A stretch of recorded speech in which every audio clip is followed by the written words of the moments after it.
Olá, sejam sempre bem-vindos. Eu sou o professor Paulo, aqui do Cerrado, e esse é o podcast Geografia Popular e já estamos no ar.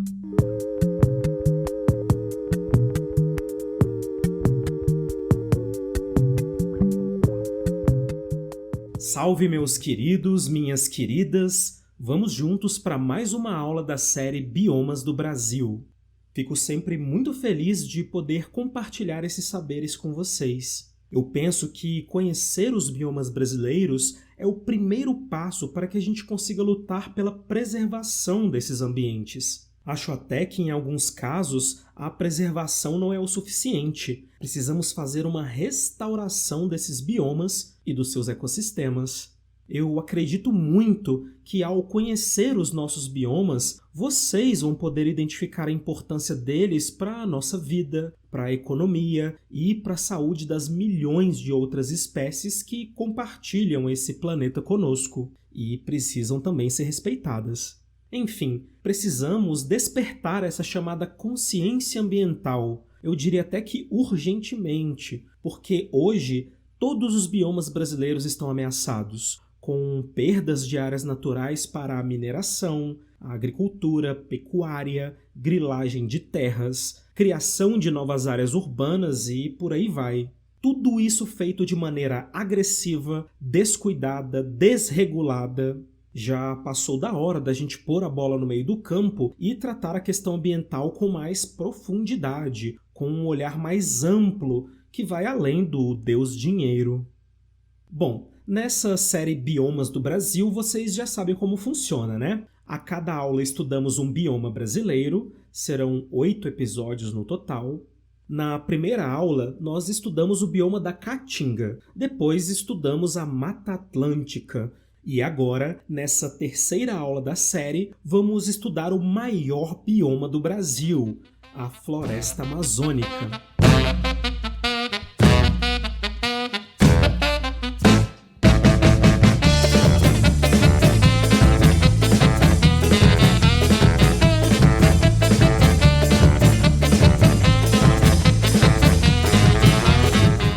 Para a gente conhecer todos os biomas do Brasil, eu sempre vou trazer nas aulas dessa série um convidado ou convidada que vive na região do bioma estudado. Isso para trazer mais detalhes que nós que estamos longe não conseguimos perceber tão facilmente. E para a aula de hoje, eu trouxe um convidado que eu tenho certeza que vocês vão gostar. Ele é uma pessoa super alto astral que vai falar com a gente diretamente da metrópole de Manaus, que se localiza no coração da floresta amazônica. E eu já dou boas-vindas ao professor Felipe Dias, que é geógrafo, meu colega de profissão, atua como professor em escolas e cursos pré-vestibulares na capital amazonense, também atua em programas educacionais na TV pela rede SBT e no Centro de Mídia do Estado do Amazonas. Então já te passo a palavra para você saudar a nossa turma, professor, e muito obrigado por estar aqui conosco.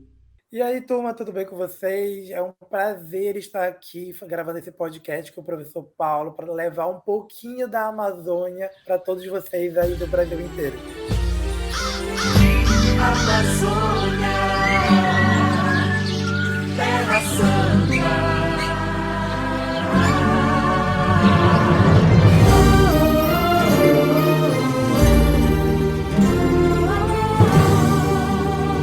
Terra sagrada, o mar infinito, na verde imensidão, a Amazônia guerreira, encanto da natureza, pérola que Deus criou.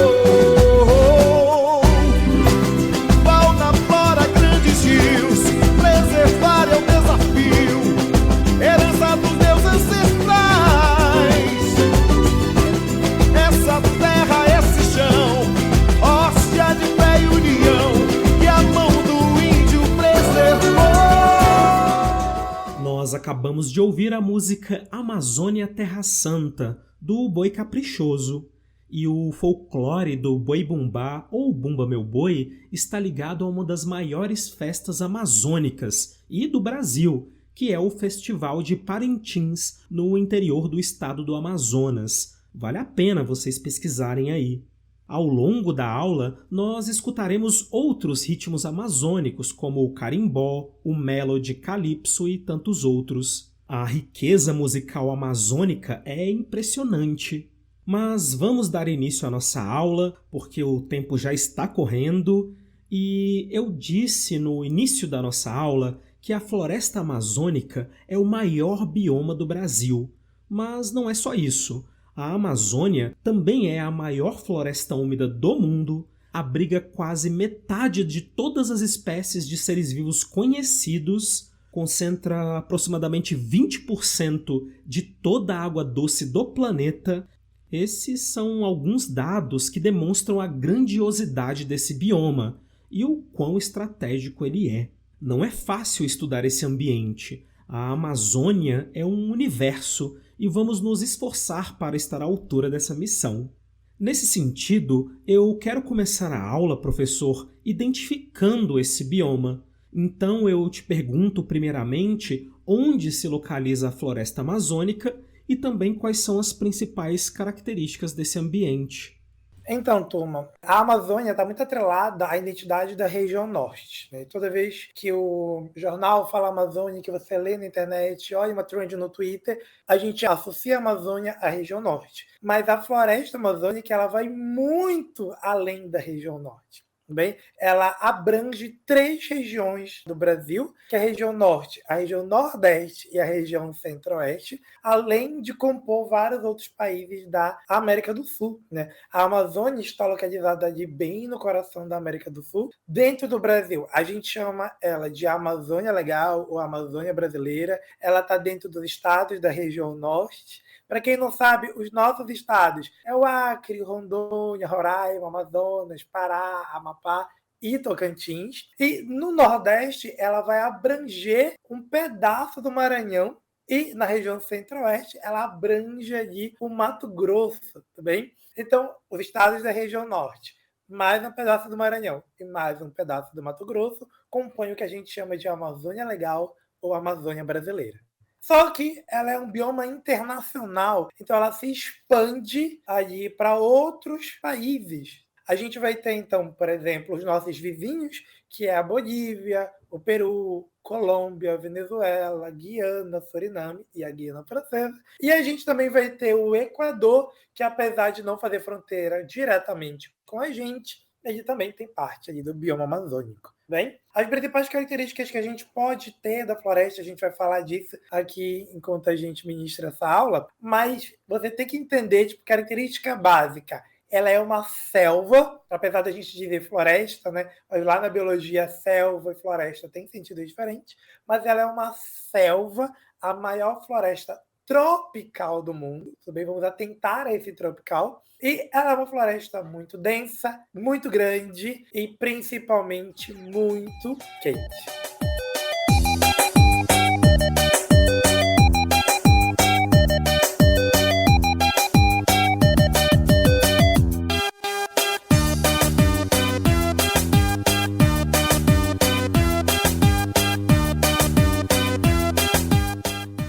O bioma amazônico se localiza na região equatorial do planeta, ou seja, a região cortada pela linha do Equador. Essa região equatorial é a zona mais quente do planeta, pois os raios solares incidem de maneira direta durante todo o ano, absorvendo assim mais calor. E além de ser muito quente, a região também é muito úmida. Isso porque a região equatorial tem baixa pressão e atrai massas de ar de toda a zona tropical. Esse fenômeno é conhecido como Zona de Convergência Intertropical, ou ZECIT. Essa concentração de ventos traz consigo também muita umidade, logo chove muito na região. Vista de cima, essa floresta quente e úmida, a Amazônia, parece um tapete verde uniforme. O relevo plano da região ajuda nessa impressão, a planície amazônica. No entanto, quando observamos de perto, abaixo da copa das árvores, percebemos um ambiente extremamente complexo e heterogêneo.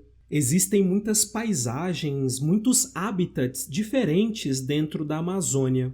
Então, professor, eu gostaria que você apresentasse para a gente algumas dessas faces amazônicas, as subdivisões da floresta. Então, turma, quando a gente fala de floresta amazônica, ela está relacionado a uma floresta pluvial equatorial. Então, ela está muito inerente aos ciclos das chuvas, né? Ela é a maior floresta tropical do mundo. Ela totaliza de 40% das florestas pluviais tropicais do planeta. Só no Brasil, para vocês terem uma ideia, o professor falou de tapete, né? Então ela se estende por aproximadamente 3,7 milhões de quilômetros quadrados. Então, a floresta amazônica, apesar que quando a gente vê de cima, ela parece a mesma coisa, mas ela é muito ramificada. Ela existe microbiomas dentro dela. Hoje, a gente tem um total de 22 microbiomas dentro da floresta amazônica. A gente tem as florestas úmidas, as florestas de altitude, ali próximas às Guianas, a gente tem as selvas dentro da floresta, a gente tem a savana ali perto das Guianas, a várzea, a gente vai ter também, né, a vegetação que muda nos rios, porque a gente tem rios com características muito diferentes. Acredito que você já deve ter visto dali o Rio Negro e o Rio Solimões, a gente fala deles um pouquinho mais para frente. Então, por essa grande gama de substratos, a gente tem ali um total hoje de 22 microbiomas. Tudo bem? E esses 22 microbiomas, eles estão divididos em 3 grandes matas. Essas matas vão ter determinadas características, mas ela vai estar muito pautada no que a gente chama de vegetação, né? O que é a vegetação? É basicamente o conjunto da flora, né? Ou seja, as árvores, né? Tudo ali que é vegetal, e aí que vai conduzir as 3 maiores divisões da Amazônia, que é basicamente as matas de igapó, a mata de várzea e a mata de terra firme. Bem, vamos começar aqui explicando um pouquinho o que é a mata de igapó.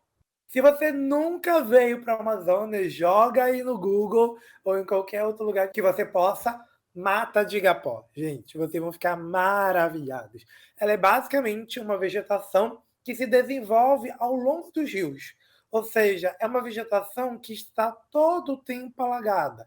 Ela vai de janeiro a dezembro, sempre dentro da água. Lógico que você tem uma variação.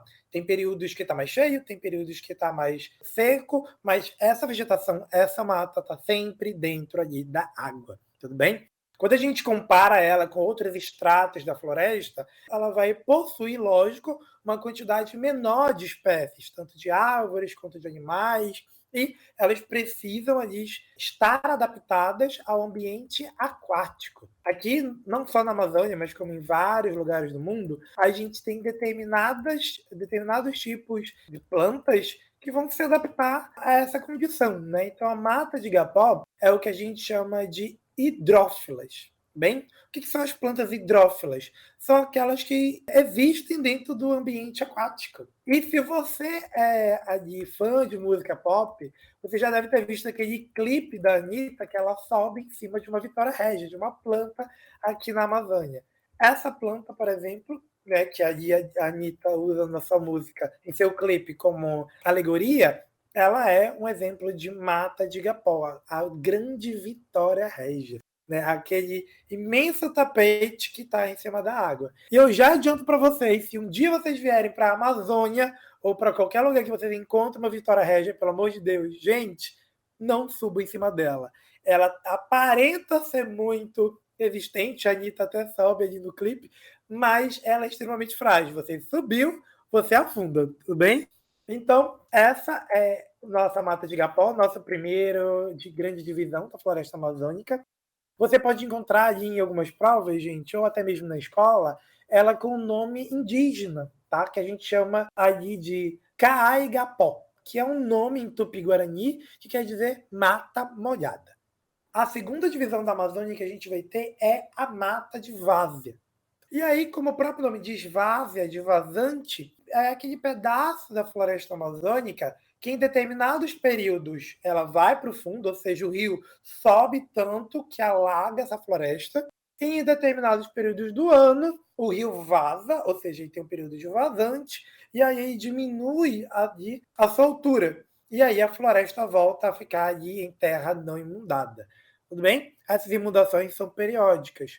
Como nesse caso, você tem essa alaga, né, nesse período, o que a gente vai ter? A vegetação ela não ultrapassa de 20 metros, 25 metros de altura. É nessa área, por exemplo, que a gente vai ter a seringueira. Quem nunca ouviu aí falar da seringa, do latex, da borracha, né, desse grande ciclo econômico que a gente teve aqui no Brasil.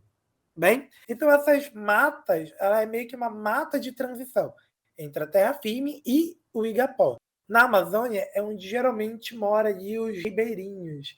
Acho que você já deve ter visto no seu livro didático, no Google, em algum lugar, aquelas casas que tem uns pezinhos, sabe? Que elas ficam em cima de várias varetas, que a gente chama aqui na Amazônia de palafita, né? Geralmente, quanto mais alto chega o nível do rio, maior a palafita, mais a casa tem que ficar alta. Na Mata de Várzea, ela é extremamente fértil, porque no período que o rio está cheio, vem os sedimentos, esses sedimentos ricos em matéria orgânica são depositados no solo ali de Mata de Várzea, e aí quando o rio desce, todo esse material orgânico fica, deixando o solo mais fértil. Bem, e por último, mas não menos importante, a gente vai ter a terra firme. E é aqui que a gente vê a floresta amazônica em toda a sua completude. Bem, ela também pode ser chamada de Caeté, que é mata seca também do Tupi-Guarani. E aí é aqui que a gente tem as maiores árvores da Amazônia. Existem espécies que chegam a 60 metros de altura, gente. Quase do tamanho de um prédio. Bem, como por exemplo, a gente tem a castanheira do Pará. Na terra firme, ela está no alto do relevo. Logo, ela não é inundada pelo ciclo do rio normalmente. Bem, a Amazônia já esteve no fundo do mar, tudo isso daí já foi alagado, mas isso é um outro tópico que a gente pode levar para um outro momento. Geralmente, essas árvores elas vão ser entrelaçadas, né, o que a gente chama de ombrófilas. São árvores que as copas das árvores elas vão ter ali um grande dossel, né? As árvores são muito juntas, elas são muito grandes, as folhas são muito grandes. Então isso acaba deixando aquele tapete uniforme que geralmente vocês conhecem.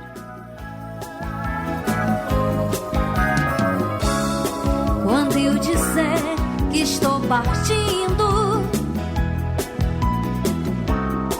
você pode acreditar que o meu coração navega nos rios, que a minha canção voa por aqui.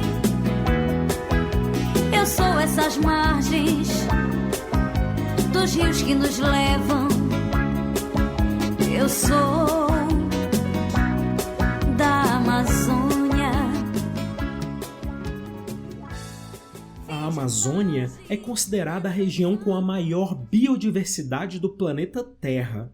São milhares de espécies interagindo na região, de micro-organismos a plantas, insetos, peixes, répteis, mamíferos, enfim. Inclusive, é consenso que há milhares de outras espécies que sequer foram descobertas ou descritas pela ciência. A vida é abundante na Amazônia. E eu quero agora conversar contigo, professor, sobre os ecossistemas que ocorrem na floresta, para conhecermos um pouco da fauna e flora desse bioma. E como não vai dar para a gente conhecer todas as espécies, porque nossa aula duraria séculos, eu penso que seria legal a gente apresentar para a turma os animais e plantas mais reconhecidos pela população da região. Quais são as espécies que simbolizam a Amazônia?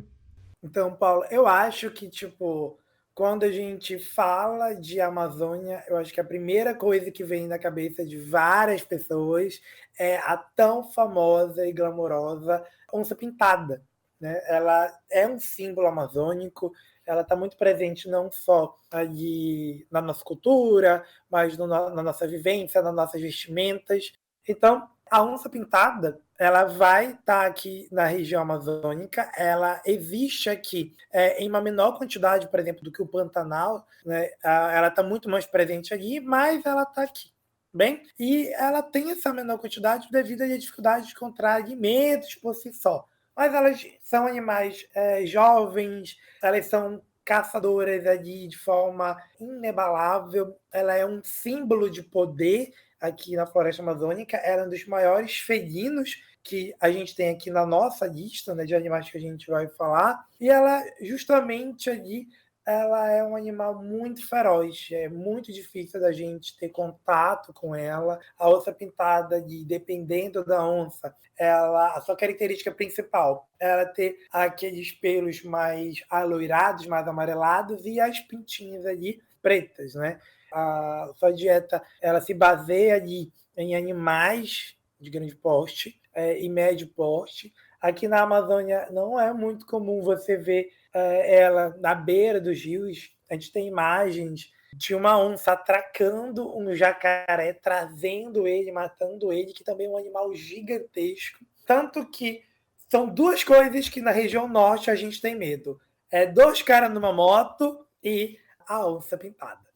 Bem, não só ela, mas tipo, outro grande símbolo da Amazônia é o peixe-boi, né? Quem nunca ouviu falar do peixe-boi amazônico, eles são os maiores mamíferos aquáticos dentro da água doce na região amazônica, né?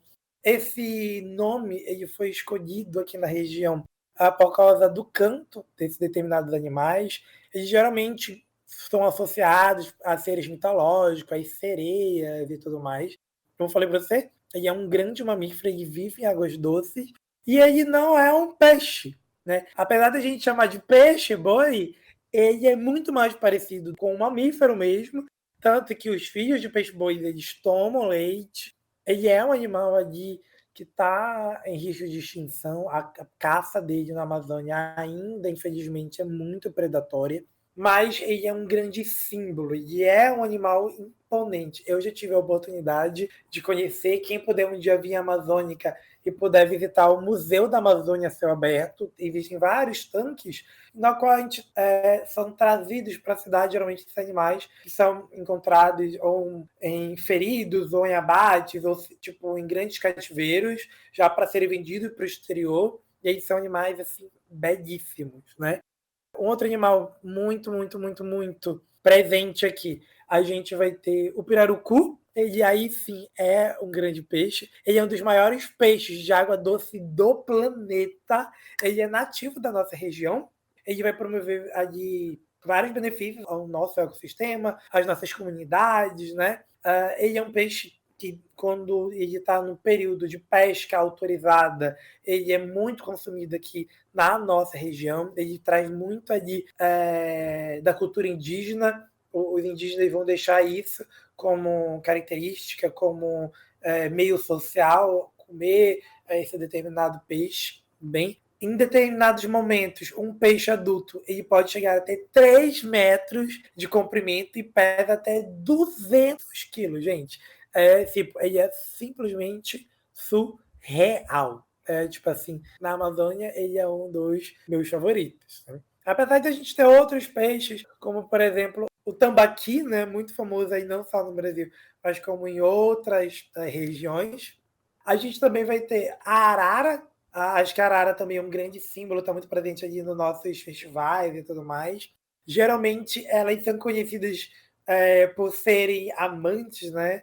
Quando você tem um casal ali, basicamente, essa arara vira ali símbolo. A arara, apesar de suas cores belíssimas, em amarelos, azuis, verdes, elas têm uma característica única, que é basicamente serem verdadeiras monogâmicas, né? Elas vivem unicamente com um único parceiro durante toda a sua vida, não há separação, e quando uma delas morre por uma determinada fatalidade, o parceiro ali fica sozinho, né? Ou basicamente não procura uma outra parceira, até que ela possa ali ou acaba morrendo sozinha, ou de depressão, ou acaba passando a vida inteira sozinha.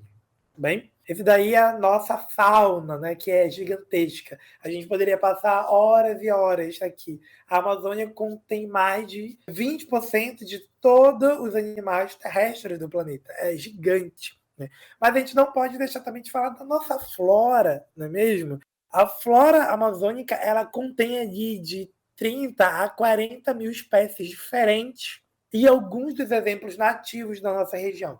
A gente vai ter a própria palmeira, a Vitória Régia, que eu falei aqui, o guaraná, o açaí, né, que é muito utilizado na nossa alimentação. O nortista, o amazônida, ele ama açaí, gente. Inclusive, você quer deixar o amazônida chateado, apresenta um açaí para ele que parece um sorvete cheio de frufru, cheio de M&M, chocolate, essas coisas. Nossa, isso nos magoa, gente. Não faça isso com a Amazônia, né? Geralmente, aqui para a banda da Amazônia Ocidental, região de Manaus, a gente toma o açaí doce, né? Já na Amazônia Oriental, ali para a banda do Pará, eles tomam ali o açaí salgado, tipo, dentro do prato. Um pato no tucupi, um peixe, né? A gente vai ter a castanheira também, e a gente tem a castanheira da Amazônia e a castanheira do Pará. A gente vai ter o jatobá e a seringueira, que a gente já conhece aqui. Essa vegetação, ela geralmente está naquelas 3 matas que eu já falei aqui para vocês, né? Que é basicamente Iapó, várzea e também terra firme. No geral, eu acho que eu posso citar essas grandes características, esses grandes animais aí amazônicos. Nossa, eu amei essa seleção que você fez, animais e plantas incríveis, e essa é só uma pequeníssima fração da vasta riqueza biológica da floresta. E eu sei que o pessoal de outras regiões, especialmente aqui mais ao sul, deve ter torcido o nariz quando você falou do açaí salgado, que é muito pouco conhecido aqui. Mas, gente, eu experimentei esse açaí com peixe numa época que eu morei lá no Pará e é simplesmente maravilhoso. O açaí doce também nem se compara com esses sorvetes de açaí que tem por aqui. Eu só posso dizer que a gente está perdendo muito. Minha boca até encheu d'água aqui. A garça namoradeira namora o malandro urubu. Eles passam a tarde inteira causando o maior rebu. Na doca do ver o peso no meio do pitiu. No meio do pitiu, no meio do pitiu, no meio do pitiu, no meio do pitiu. Eu fui cantar carimbó lá no ver o peso.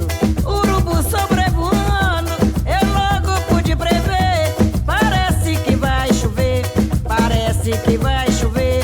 Depois que a chuva passar, vou cantar carimbó pra vocês. No meio do pitiu, no meio do pitiu, no meio do pitiu, no meio... Saindo da área mais biológica do bioma e indo para a parte mais geográfica, eu quero dar um foco nas populações que habitam a Amazônia, nessa relação ser humano-meio ambiente. Quando a gente observa um mapa da distribuição populacional da região norte, percebemos que é uma região pouco populosa. A região norte é a maior região do país, porém ainda pouco povoada. E um outro fator que também é claro nesse mapa é que a população se concentra sobretudo nas capitais e também nas margens dos rios da bacia amazônica. É muito evidente que o povoamento da região está diretamente relacionado aos rios, as chamadas populações ribeirinhas. Então, professor, você poderia explicar para a gente em mais detalhes quem são esses ribeirinhos e por que os rios têm esse papel tão fundamental no povoamento da região? Acho que muita gente por aqui não tem ideia dessa relação, né? Exato, gente. Então, hoje, na Amazônia, a gente... E aí, quando eu falo Amazônia, eu estou falando no geral, né? Mas vamos trazer um pouco isso para dentro do meu estado, o estado do Amazonas. A gente basicamente tem 3 grandes grupos populacionais, que a gente vai ter os indígenas, grandes povos que são muito ligados com a floresta, eles sim são os verdadeiros habitantes da Amazônia. A gente vai ter os ribeirinhos. Os ribeirinhos, eles são o que vocês chamariam de caboclos, né? Eles basicamente são habitantes que vão se habituando, vão também se modificando com o tempo e com o avanço, né, da própria sociedade. Eles são mais tradicionais, eles são comunidades que existem aqui na Amazônia desde o processo de povoamento. Vocês devem lembrar aí das aulas de história de vocês que a Amazônia ela vai começar, abre aspas, ser povoada pelos europeus ali com as grandes expedições, né? E essas expedições, elas ocorriam ao longo do rio, vai formar os fortes. Então, à medida que isso vai ir acontecendo, a gente vai ter essas comunidades tradicionais, os povos ribeirinhos, eles são habitantes tradicionais das margens dos rios. Bem, por isso que eles são ribeirinhos, de ribeirão, de ribeirar na margem do rio. Então, são povos que estão ali diretamente ligados com o rio. O rio é toda a essência da vivência deles. E apesar de eu falar assim, parece que são povos isolados, mas não. Os ribeirinhos, eles estão conectados com a gente, né? Os ribeirinhos têm televisão, eles têm acesso à internet, eles estão conectados ali com as grandes metrópoles, eles assistem jornais, eles são povos integrados ali à sociedade moderna. Bem, só que eles têm um sistema de vida muito mais tradicional, muito mais ligado ali aos rios e ao que a própria natureza tem a oferecer. E aí eles são muito adaptados aos ciclos das chuvas. Quando o rio começa a encher, eles vão adaptar ali a sua morada, e quando os rios descem, eles também se adaptam. Ali, né? Eles são povos que a gente pode ver muito adaptativos a essas condições, já que eles estão ali em volta desses determinados rios, tudo bem? Principalmente ali ao grande rio Amazonas. Então, a gente basicamente tem esses períodos onde o rio ele faz essa grande mudança e isso vai, por exemplo, também impactar diretamente ali nos ribeirinhos, né? Por exemplo, de fevereiro a julho, onde a gente está agora, pouco a pouco o rio começa a encher. Bem? Então ele vai subindo, é o que a gente chama ali de estação cheia. A partir de maio, a gente já tem floresta completamente inundada, gente. As imagens são lindíssimas. Eu costumo dizer que você não pode vir à Amazônia uma única vez, porque você precisa vir de fevereiro a junho, porque a Amazônia, no período da cheia do Rio Amazonas, é uma floresta, é uma dinâmica, e a gente vai ter o período de agosto a janeiro, que é outra floresta, ela se transforma ali, que é o período que a gente tem de vazante. Tudo bem? Apesar que vocês devem já ter ouvido ali na aula de geografia, ou até mesmo no noticiário, o Rio Amazonas, gente, ele não seca, ele é um rio perene. Aqui, os ribeirinhos, eles chamam de seca do rio. Mas a gente que está aqui na academia, a gente não chama isso, a gente chama ele de vazante. Então é essa relação que os ribeirinhos têm com os rios. Mas não está só diretamente ligado a eles, né? A própria Manaus, que é ali uma das maiores metrópoles, né? Para quem não sabe, Manaus ali é a 7ª, se eu não me engano, cidade mais rica do país. A gente vai ter uma ligação muito importante para o Rio. Porque aqui, gente, quando a gente diz que Manaus está isolada, a gente não está brincando. Manaus, de fato, é a cidade isolada ali dentro da Amazônia, porque a gente está no coração da floresta amazônica. Então, basicamente, toda a nossa dinâmica ela é pelos rios. Seja a nossa dinâmica econômica, seja a nossa dinâmica de navegação, seja a nossa dinâmica de transporte. Basicamente, a gente tem o transporte de recreio, que são... A gente vai para todo município, para qualquer lugar do estado de barco, gente. Ou a gente sobe o rio, ou a gente desce o rio. Para ir para Parintins, não sei se alguém conhece, geralmente saem vários barcos de Manaus para ir para Parintins ou para qualquer outro município. A gente se desloca por barco. Bem? E a gente tem aí um dos maiores polos industriais do Brasil, que é o Polo Industrial de Manaus, você já deve ter ouvido falar. E tudo que a gente produz aqui no Polo Industrial também escoa pelo Rio Amazonas no sistema ali de cabotagem, né? Então, Manaus inteira, ela está virada, ela está para frente do maior rio do planeta, seja ele em tamanho ou seja ele em vazão, que é o Rio Amazonas. Eu acho que você já deve ter visto ali imagens do Rio Negro e do Rio Solimões, do Encontro das Águas. E é bem diferente para a nossa cidade, apesar que ele não é o único, a gente tem outros encontros das águas ali dentro dos nossos rios. Mas toda a nossa dinâmica está pautada aqui. Manaus vive em torno disso. Tanto que o que mais a gente gosta de fazer é, tipo assim, comer um tambaqui no horário do almoço e ir pro Rio, gente. O amazonense ou ele está comendo peixe, ou ele está de bubuia no rio. Eu não sei se vocês já ouviram falar essa expressão, mas anota o que é estar de bubuia. Tá de bubuia, gente, é você comeu, tá cheio, você vai pro rio, você descansa, tira aquele cochilinho no Rio Negro, né? Relaxa, é o tal de bubuia. Né? Então, toda a cidade ela vai estar pautada ali nesse processo. A gente é muito próximo do rio. Mas mesmo tendo bem próximo, a gente tem determinadas dificuldades. Manaus tem muito dificuldade de acesso a saneamento básico, né? Então nós estamos dentro, por exemplo, da maior bacia hidrográfica do mundo, mas nem toda a cidade, por exemplo, tem acesso à água desses rios, né? Mas o Rio Amazonas, gente, ele é muito importante para a gente, sério. Ele é a nossa estrada, ele é o nosso meio de comunicação, ele é o nosso coração. Eu acho que não tem um amazônida ou uma pessoa que mora no Amazonas, que mora na Amazônia, que foi adotado pela gente, que não se importa com esse rio. Gente, ele é lindo demais. E ele é muito grande.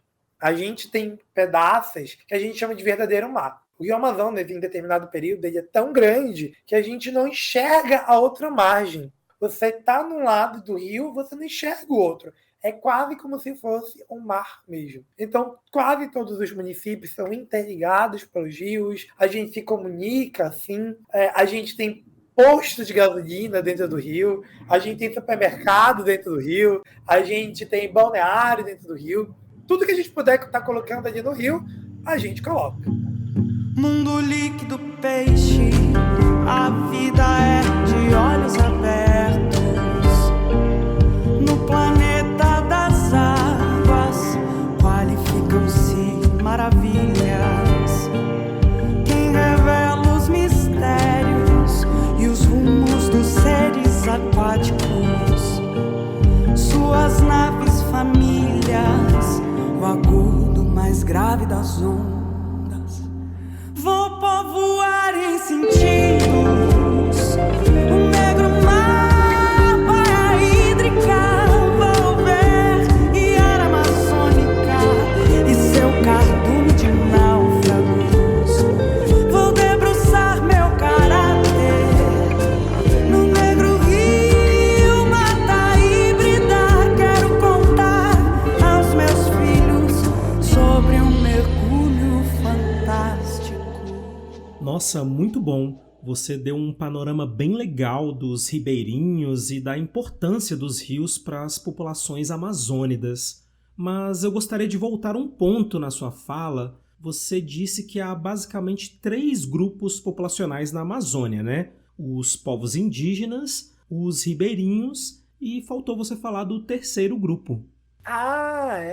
Eu esqueci. O terceiro, basicamente, é o que a gente chama de urbanistas, né? São as pessoas que moram dentro das grandes cidades. Nesse caso, a gente vai ter ali como grandes cidades Manaus, Belém e Macapá, né?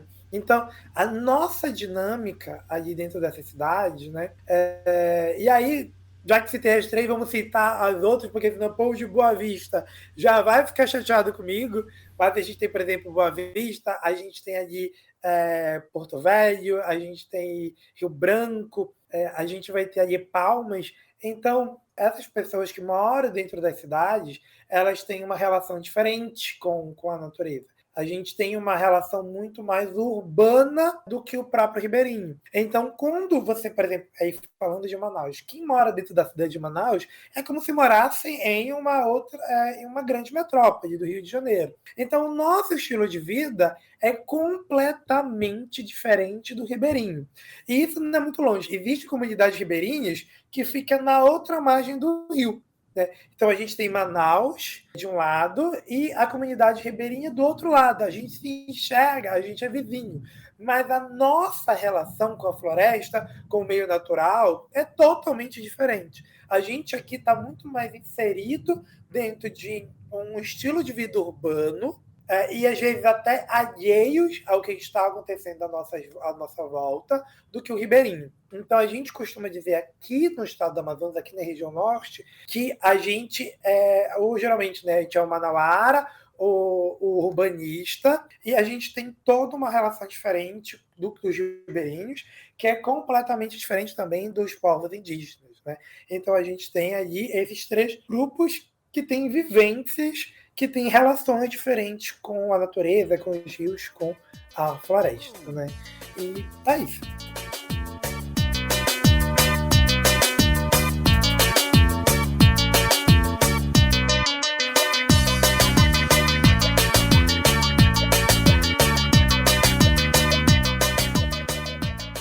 Por ser uma região pouco populosa e pouco povoada, há um certo preconceito de que a região amazônica é um grande vazio selvagem. Coloca aspas aí. Tem aquelas clássicas piadas sobre o Acre, né? E até hoje em dia eu percebo alunos surpresos nas aulas de urbanização quando eu mostro o tamanho da cidade de Manaus, que é uma das maiores do Brasil, maior do que Curitiba, Recife e Porto Alegre, por exemplo. Tem muita gente que acha que só há povos indígenas na região, esse tipo de coisa. Eu penso que para quebrar esse preconceito, seria legal a gente falar das principais atividades econômicas da região amazônica. Eu sei que Manaus é um importante polo industrial, você já falou da Zona Franca de Manaus nessa aula. O estado do Pará também é forte na mineração. Dessa forma, professor, eu queria que você falasse um pouco para a gente, por gentileza, da economia amazônica e sua dinâmica. Então, turma, de fato, apesar de a gente achar que a região norte, né, vamos falar dela, é uma região pouco habitada, né, esse como é muito chamado aí pelo sul, vazio selvagem, a gente geralmente aqui na Amazônia utiliza o termo deserto demográfico, mas a gente, de fato, se a gente for comparar a outras populações do estado com outros estados do país, o Amazonas, por exemplo, tem um pouco mais de 4 milhões de habitantes. Bem, o Pará também ele vai ter ali uma população estimada em 8 milhões de habitantes. Mas já vão quebrar ali um paradigma. A região que tem uma menor população absoluta é o Centro-Oeste. Né? Geralmente as pessoas acham que a região norte é que tem menos pessoas, mas não. No Brasil, a menor população absoluta está concentrada na região Centro-Oeste. Só que o que acontece? A Amazônia como bioma, ela é metade desse país. Né? O próprio estado do Amazonas e o estado do Pará, eles são 2 dos maiores estados em dimensões territoriais.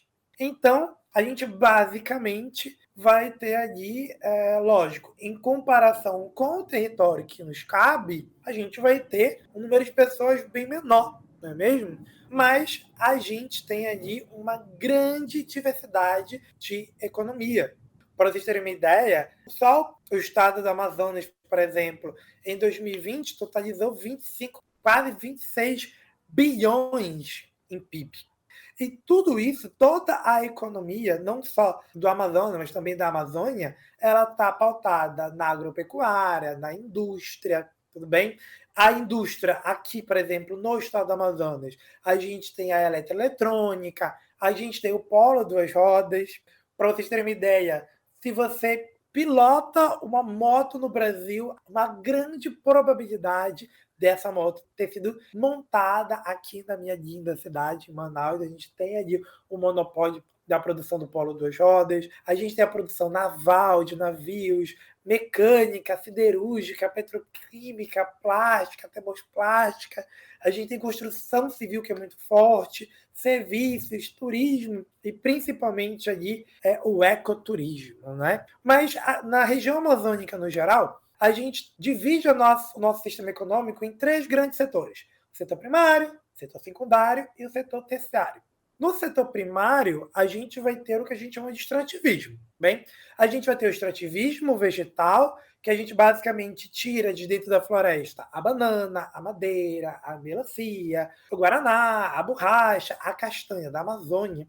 Bem, a gente também vai ter o extrativismo mineral, né? Então, aqui na região amazônica, a gente tem calcário, a gente tem estânio, A gente vai ter vários outros minerais inclusive que caíram ali na boca do povo recentemente, né? A gente vai ter, por exemplo, já falei do estânio aqui, que é muito retirado de Manicoré, é muito retirado de Presidente Figueiredo. A gente vai ter ouro na Amazônia. Os portugueses vieram aqui atrás do ouro, acabaram não achando na Amazônia, mas a gente tinha, principalmente ali na região do Pará, próxima ali ao sudoeste do Tapajós. A gente vai ter os grandes projetos mineradores, o projeto Carajás, o projeto ali da Serra do Navio, no Amapá.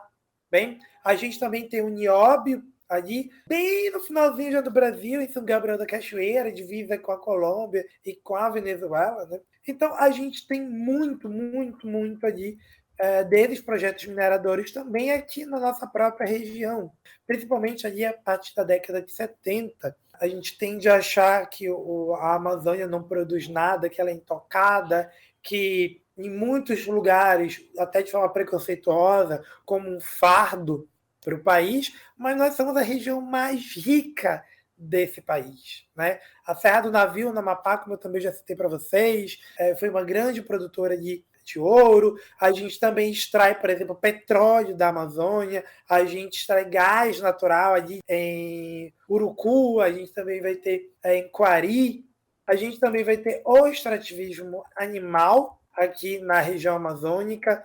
Quando a gente fala de extrativismo animal, a gente está basicamente falando ali, geralmente, da pesca.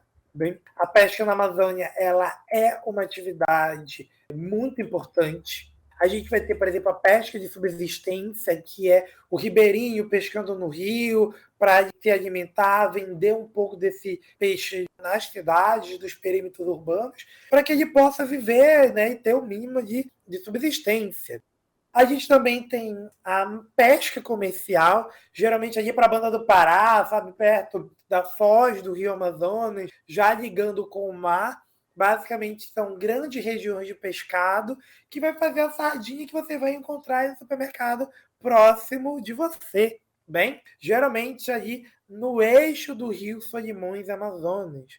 A gente tem outra pesca aqui muito, muito famosa, que é a pesca de reservatório, que a gente faz ali em torno das grandes usinas hidrelétricas, né? Os peixes ficam presos ali nesses reservatórios. E a gente vai ter uma que não é diretamente ligada a um produto específico, mas existe, contribui ali para, nem que seja de forma mínima, mas contribui para a nossa economia, que é a pesca esportiva, que tem atraído muito mais o turismo para a nossa região, e é ali uma pesca feita ali pelas classes mais ricas, né? Pela classe mais alta aqui do estado, que consiste em pescar determinadas espécies e depois ali acabando devolvendo. Bem, esse a gente vai compor ali o nosso primeiro setor. De lá, nosso segundo setor, a gente vai ter a indústria. Nós temos um dos maiores centros industriais desse país, né? Basicamente, a indústria ela veio para substituir o ciclo da borracha aqui na região amazônica, e a gente vai ter a criação da Zona Franca de Manaus no governo do Juscelino Kubitschek. Engraçado que eu não entendo, porque ensino na escola, né, que a Zona Franca de Manaus foi criada na ditadura militar. Gente, eu quero dizer para vocês, não, isso não é verdade, isso é um equívoco.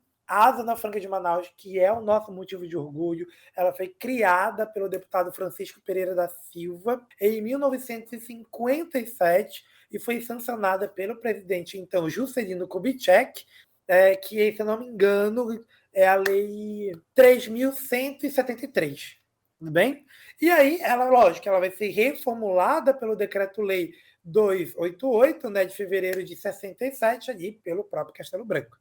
Mas aqui na região amazônica, a Zona Franca, apesar de se chamar Zona Franca de Manaus, ela não está diretamente só aqui no nosso estado. São basicamente 7 áreas de livre comércio, onde a gente vai ter no Amapá, 2 áreas em Roraima, a gente vai ter aqui em Manaus, Tabatinga, no Acre, né? 2 no Acre, que é Cruzeiro do Sul e Rio Branco, a gente também vai ter em Rondônia, e tudo isso leva um faturamento de quase 100 bilhões de reais, também anualmente, para vocês terem ideia da complexidade da nossa região. Então, esse é o nosso segundo setor. E o nosso terceiro setor, né, que é responsável ali por boa parte dos empregos da região norte, é o setor terciário, que é basicamente ali o comércio. Esse comércio que você já está ali acostumado. Comércios de bens, prestação de serviços, né? São as grandes lojas, os shoppings. Uma vez, um amigo, lógico, que não conhecia muito pouco da região amazônica, ele veio para a região de Manaus, ele ficou ali hospedado na região do centro, que é o nosso centro histórico. A gente tenta preservar ali a região muito próximo como era ali no período da borracha. E aí perguntou, se você tivesse um shopping aqui, eu ia comprar uma determinada coisa. E aí eu disse, não, a gente tem shoppings, né? Manaus é cheio de shoppings, né? Isso é o símbolo do comércio. A gente tem o Amazonas Shopping, o Plaza, o Manauara Shopping, o Shopping Ponta Negra. Para vocês terem uma ideia, Manaus tem lojas que não tem em muita cidade do país. A gente tem, por exemplo, a loja da Calvin Klein, a gente tem a loja da Chanel, a gente tem lojas, por exemplo, da Puma, da Nike, né, da Adidas, várias lojas ali de grandes marcas, grandes joalherias, estão concentradas aqui também da região amazônica. Então, a gente é um grande polo comercial ali para vários setores. Tanto que, geralmente, ali, as pessoas que vêm de Miami, Nova York, acabam parando aqui na cidade para fazer aí as suas comprinhas. Tudo bem? Assim como a gente tem outros produtos que a gente exporta para o exterior, né? A gente vai ter como, por exemplo, a baunilha amazônica, que ela vai ser uma determinada especiaria. E, gente, a baunilha, o quilo da baunilha amazônica é mais caro do que o quilo do ouro, para vocês terem uma ideia. Bem, e a gente vende isso para a Europa como se não houvesse amanhã. Bem, então, basicamente, ali a gente vai ter esses setores. Dentro do primeiro setor também, acho que eu não falei para vocês, mas a gente tem a agricultura. A agricultura na Amazônia ela é muito forte, ela é muito importante também. Então, aqui ela é muito mais pautada em uma agricultura de subsistência, apesar da agricultura industrial, as cooperativas existirem, mas a gente vai ter ali como principais produtos a juta, a malva, o guaraná, a mandioca, que vai fazer a nossa famigerada farinha. Gente, o amazonense, ele é louco por farinha. Eu não como comida sem farinha, gente. É tipo assim, eu vou num lugar que não tem farinha, eu fico triste. O amazonense, ele vai em restaurante dessas franquias famosas, né? E a gente tem que levar a nossa farinha, gente. A gente abre o nosso pratinho, abre ali o nosso saquinho e joga a farinha. A gente é apaixonado por ela. Mas também banana, cana-de-açúcar, feijão, laranja, cupuaçu, que é muito apreciado no resto do Brasil também. Milho, pimenta do reino, né? A gente utiliza muito. A gente também aqui na Amazônia, na pecuária, também parte da nossa economia. A gente tem o gado, principalmente o gado bovino, o gado suíno e o brumadino, que é basicamente o búfalo, né, muito pautado ali na região do Pará, e assim como outros peixes que a gente cria e vende para outras partes do país, o pirarucu, o tambaqui, a matrixã e o tucunaré. Bem, a gente tem muitas outras coisas, eu podia também falar aqui do turismo horas, mas aí a gente ficaria, anos aqui, gente. Mas, no geral, tudo isso que eu falei para vocês compete ali a economia da Amazônia. Arranca a mandioca, coloca no atrás, prepara a sororoca de mandioca pra ralar, ou prepara a peneira, joga na macieira, pega no tipi pra tirar o tupi, pireu e tiro na beira do igarapé, fica melhor pro poço da mandioca, viveu e tiro na beira do igarapé, fica melhor pro poço da mandioca, de Arumã, outra lá de Miriti, mandei descer o famoso tipiti, de Arumã, outra lá de Miriti, mandei descer o famoso tipiti. Desde 2017, estamos acompanhando com aflição a aceleração da degradação do bioma da Amazônia, com o aumento do desmatamento, da contaminação dos solos e das águas, das queimadas, grilagem de terras públicas, invasão de terras indígenas para a prática da caça e pesca ilegal, extração ilegal de madeira, do garimpo, É desesperador.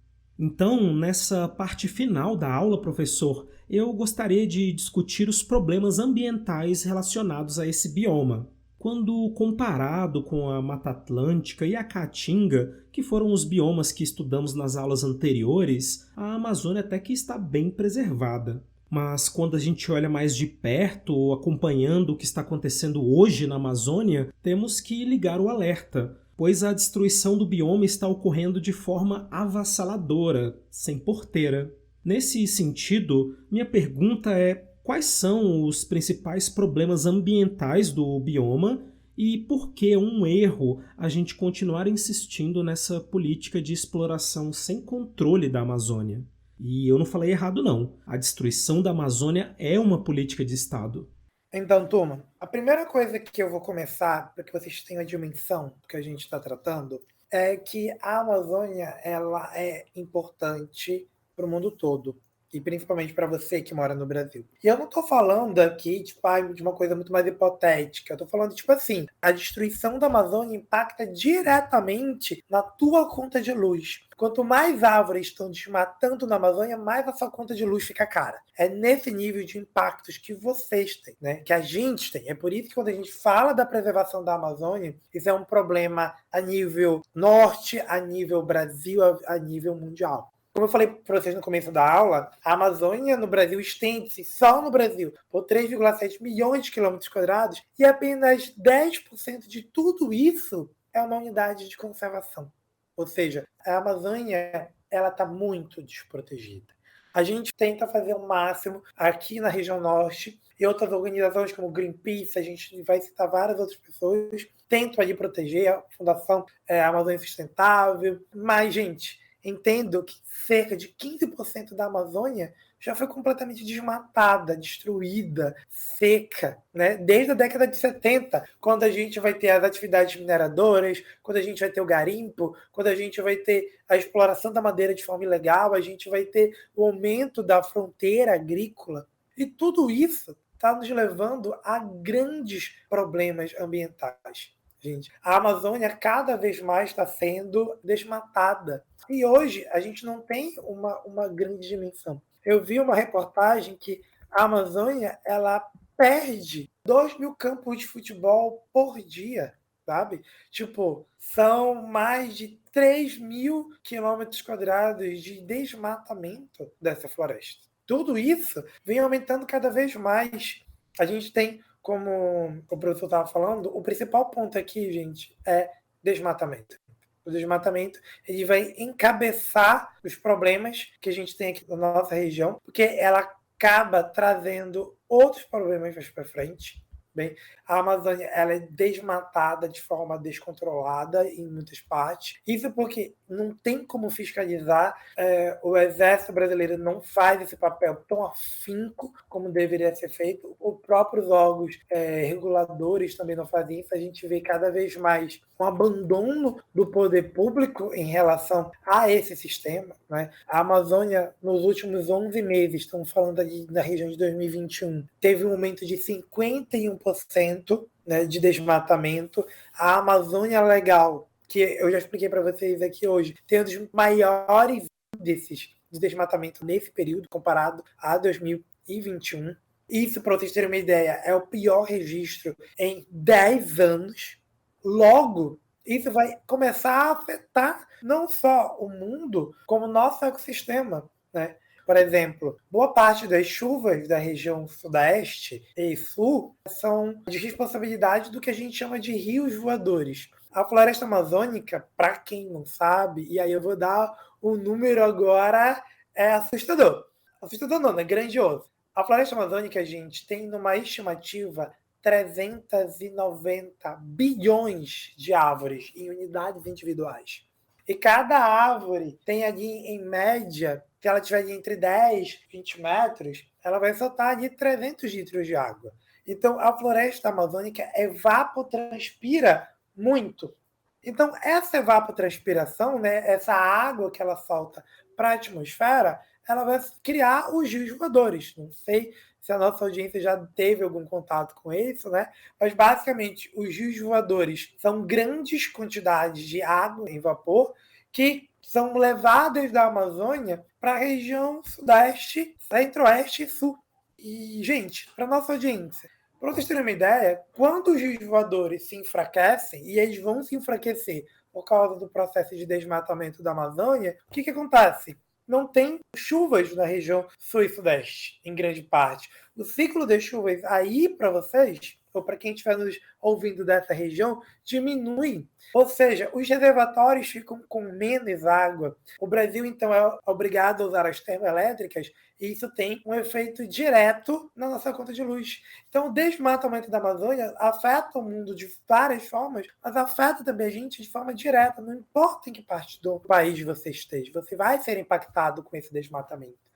E, ao mesmo tempo que o desmatamento avança, ele traz o garimpo, né, que é outra prática totalmente destrutiva para o nosso bioma. Não estou dizendo aqui que o garimpo ele é 100% legal. A gente vai ter áreas de garimpo totalmente legalizadas e tudo mais, mas essa não é a realidade da Amazônia.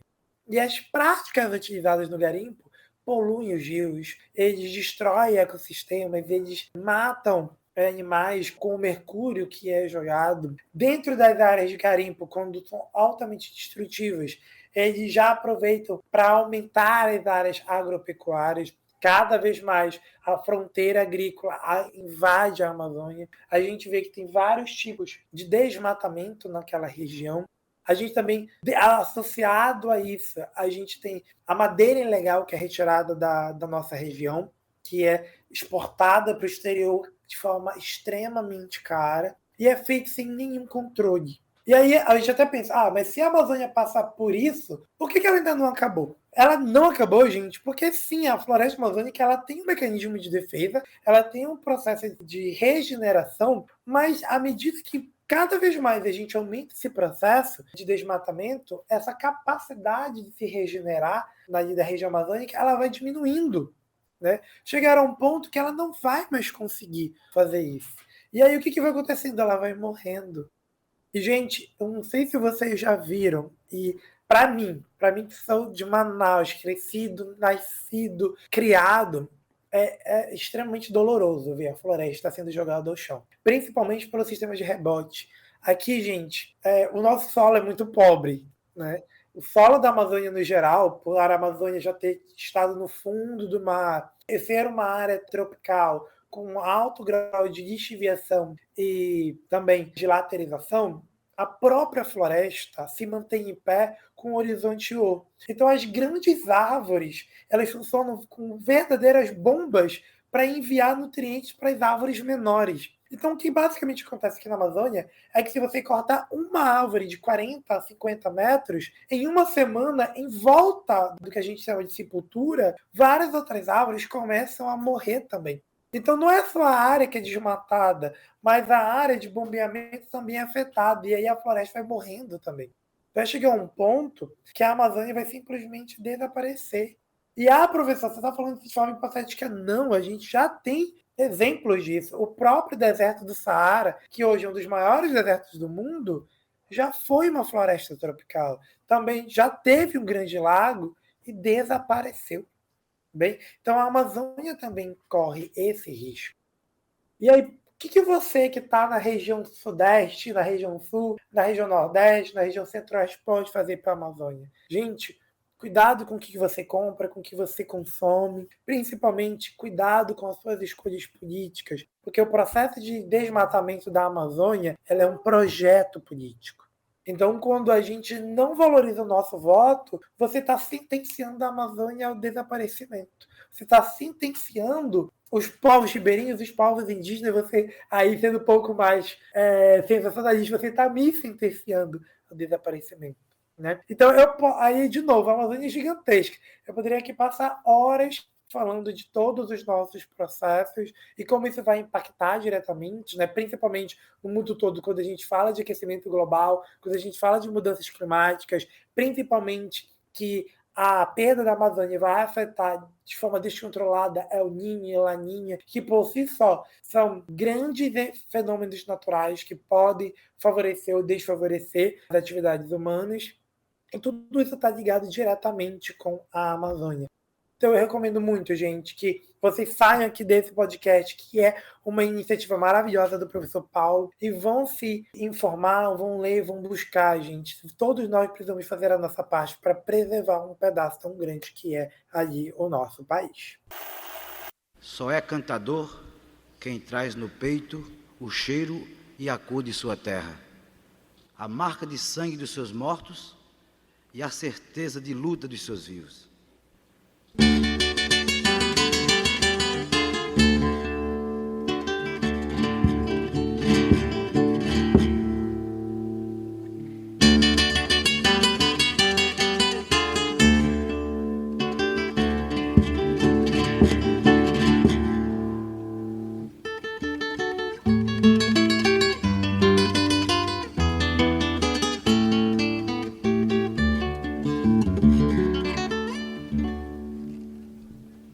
Era uma vez na Amazônia a mais bonita floresta.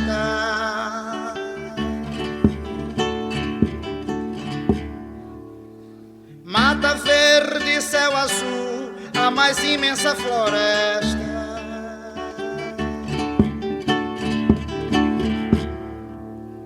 No fundo d'águas e aras, caboclo, lendas e mágoas, e os rios puxando as águas.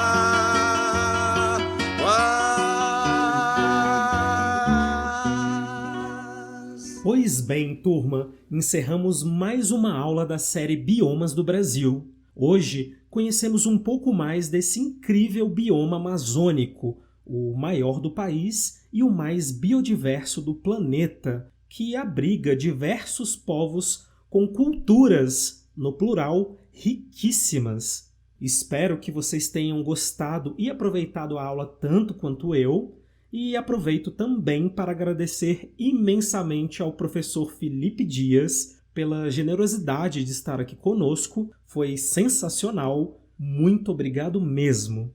Professor, eu que agradeço o convite. Eu fiquei extremamente honrado de estar aqui fazendo essa participação, falando da Amazônia, que eu sou completamente apaixonado. Acho que ficou aí evidente isso. Então, gente, muito obrigado pela audiência, por estarem aqui, por ter escolhido a gente, dando esse voto de confiança.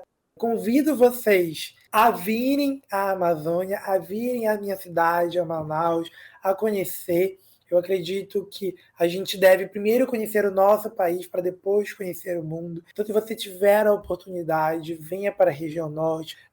Venha preparado, porque aqui é muito quente, mas venha, que você vai conhecer um mundo completamente diferente, você vai ter uma outra perspectiva. E se você não puder ainda vir aqui, mas que você pesquise, que você estude, que você dê continuidade à sua formação, bem? E que a gente possa aí ter contribuído para o seu crescimento. Então, só agradecer mesmo e dizer que se vocês precisarem de mim, vocês podem me encontrar pelas redes sociais, vocês podem me encontrar lá pelo Instagram, no Geofield, e eu estou aqui para o que deve é. De novo, professor Paulo, muito obrigado pelo convite, me senti muito honrado mesmo. Fica aqui o convite a você, que quando você puder, eu vou ter o maior prazer de te receber aqui em Manaus e te apresentar aqui a minha cidade, que é a Amazônia Ocidental. Olha, cuidado com esse convite, porque eu aceito, viu? Manaus com certeza está no top 3 cidades que eu quero visitar, tenho muita vontade mesmo, e tomara que dê certo de eu conseguir ir em breve e a gente marca para ficar de bubuia por aí. Valeu mesmo! E lembrando, turma, que as redes sociais do professor Felipe, ou Field, né, estarão todas linkadas aqui na descrição. Sigam ele lá. E como eu iniciei a aula com uma música do Boi Caprichoso, eu vou encerrar a aula com uma do Boi Garantido, porque eu não sou bobo e não quero treta com ninguém. Enfim, nos vemos na próxima aula. Até lá. Tchau.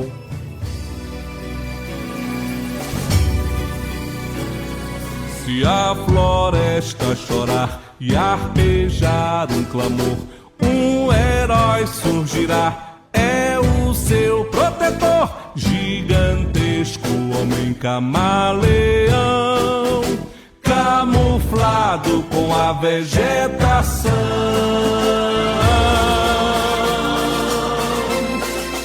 Bicho folhará, seus braços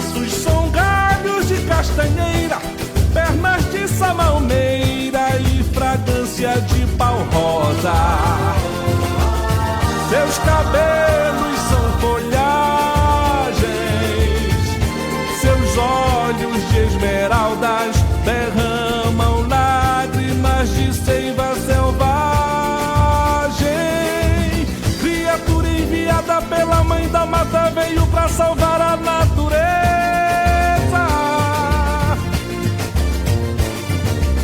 Na cobiça de biopiratas e mercenários madeireiros, é o protetor do nosso ouro verde. Bicho federal, bicho federal.